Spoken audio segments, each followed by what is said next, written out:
Hey there, pirates! Welcome aboard the Anime No Me channel. Chapter 1138 brought incredible revelations. The story of Shanks has been revealed, and now we know how he joined Goldie Roger, the Pirate King. I hope for your support to help our crew win, and to do so, you just need to click the thumbs up button, leave a like, and subscribe to the channel. By doing this, you will win an incredible devil fruit, so just comment which fruit you want. Guys, One Piece. Chapter 1138 delivered a revelation that no one, and at the same time, everyone expected. But when we analyze the details, it makes perfect sense within the narrative that has been built over the years. The revelation that Shanks has a twin brother, figureless Shamrock, completely changes our perception not only of Shanks, but also of his true role in the world and his connection to the world government. This might be one of the biggest plot twists in the series, because it directly affects the story of one of the most mysterious and influential characters in One Piece. Since Shanks was introduced in Chapter 1, he has always carried an enigmatic aura, being the one who inspired Luffy to become a pirate. The only thing we knew for sure was that he was part of Roger's crew as a child, and somehow became one of the Yonko. But his past has always been a mystery. When Oda introduced the Figureland lineage in One Piece film Red, many already suspected that Shanks could be connected to the Celestial Dragons. However, Chapter 1138 not only confirmed this, but also revealed that he has a brother who remains loyal to the world government. Perhaps the most important detail in this chapter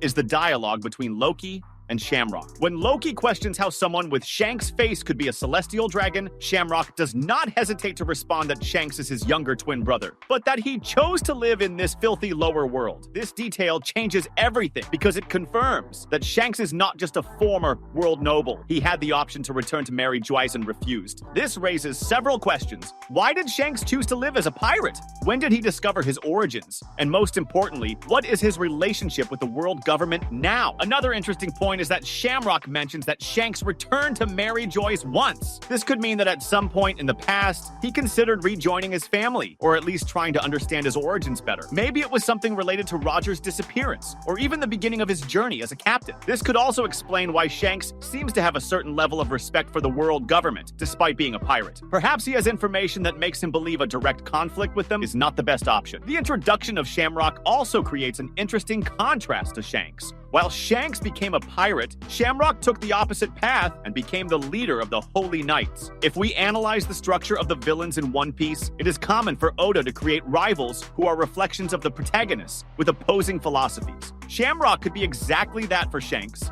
Not only does he share his appearance, but he also holds a position of power that could challenge everything Shanks has built. The chapter also gave us a better idea of Shamrock's power. His attack on Loki, using his three-headed dog, Cerberus, showed that he possesses terrifying abilities. I believe the way he used his sword to summon Cerberus could indicate that he has an Akuma no Mi or a power related to some secret technique of the Celestial Dragons. The way he treats Loki, one of Elbaf's most powerful warriors, also indicates that he does not see giants as a real threat, which could mean that he has faced far more dangerous opponents before. Now, what caught my attention the most in this chapter was how it connects like different pieces of the puzzle. When Luffy hears about a man who looks like Shanks, his first reaction is to say, it makes no sense because Shanks never mentioned having a family. However, Luffy himself has previously stated that he considers Roger's pirates to be the only family Shanks could have. This is a subtle clue that Shanks may have deliberately erased any connection to his true lineage. Moreover, when we think about Shanks' past, one of the biggest mysteries is his deep connection to piracy from such a young age, being aboard Roger's ship as a child. What would lead such a young boy to be so closely tied to powerful figures like Goldie Roger and his crew, not to mention his mysterious relationship with the world government? Until now, Shanks' past has been shrouded in mystery and filled with gaps, but it now gains a new layer of complexity.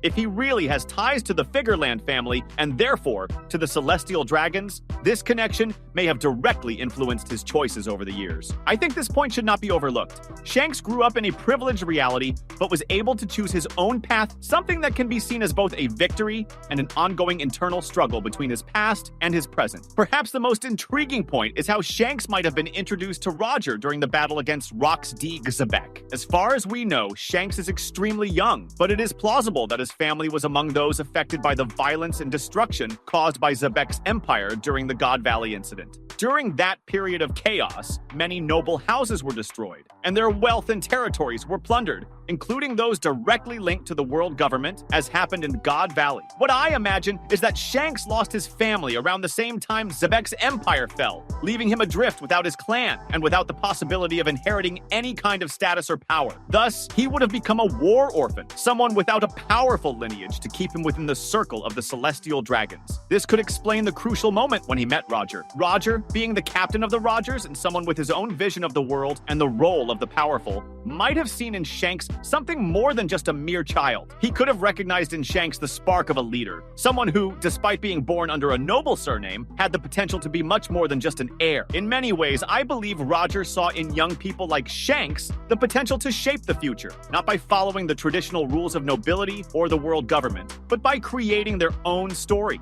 By accepting Shanks into his crew, Roger was not only giving him an opportunity, but also passing on his philosophy that true freedom lay in rejecting the chains of established society. For Shanks, this was a chance to reinvent himself, not just as the child of nobles or someone marked by the destruction of his family, but as someone who could forge his own path alongside figures like Roger, Odin, and the rest of the crew. It is possible that after Roger's passing, Shanks felt the need to understand his origins better, perhaps even considering a possible reconciliation with the celestial dragons in his past. This could, at least in part, explain his visit to Maryjoy's, where he was received as a member of the elite. Upon confronting the realities of that world, the weight of expectations, and the intrigues that permeate the Celestial Dragon's court, Shanks might have felt deeply disconnected, perhaps even disgusted by the thought of following that path. He had the chance to return to nobility, but instead he chose to reject that burden and follow his own journey. This also explains why he might have continued to act with a certain ambiguity regarding the world government, perhaps even possessing knowledge of secrets that other pirates do not know or understand.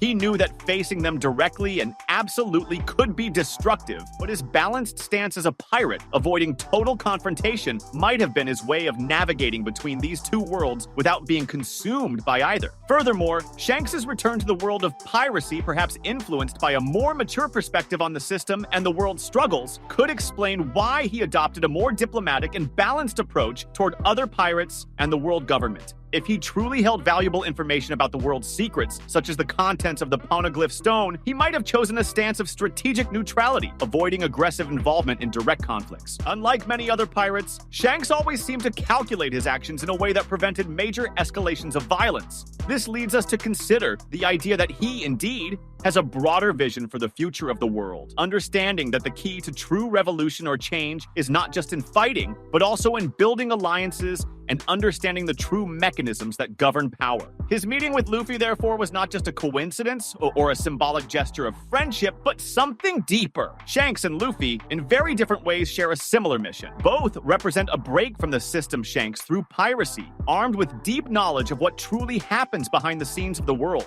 while Luffy does so with an unshakable belief in freedom and justice, yet without the same weight of political responsibility. And in the end, will Shanks and Shamrock face each other? I believe the answer lies in the ideals they follow. While Shanks was able to live outside the chains of nobility and the celestial dragons, Shamrock represents everything Shanks rejected: absolute power, control, and the selfishness of the elite. Their fight will therefore be more than just a physical battle. It will be a clash of philosophies and visions for the future of the world. When that moment comes, I believe Shanks will have to confront his past, his choices, and the price of the freedom he so deeply cherishes. Shanks' story, now intertwined with Shamrock's and the mysteries of the world government, promises to reveal even deeper layers about the true meaning of freedom and the fight against a system that has dominated the world for centuries. If, at some point, Shanks and Shamrock meet on the battlefield, whether literally or figuratively, it will be one of the greatest battles in One Piece. Not just because of the forces at play, but because of the understanding of what it truly means to fight for a new world. That was today's content. We hope you liked it and want to share your opinion on the subject. Don't forget to share the video, give it a thumbs up, and I'll see you in the next video. Take care and stay amazing.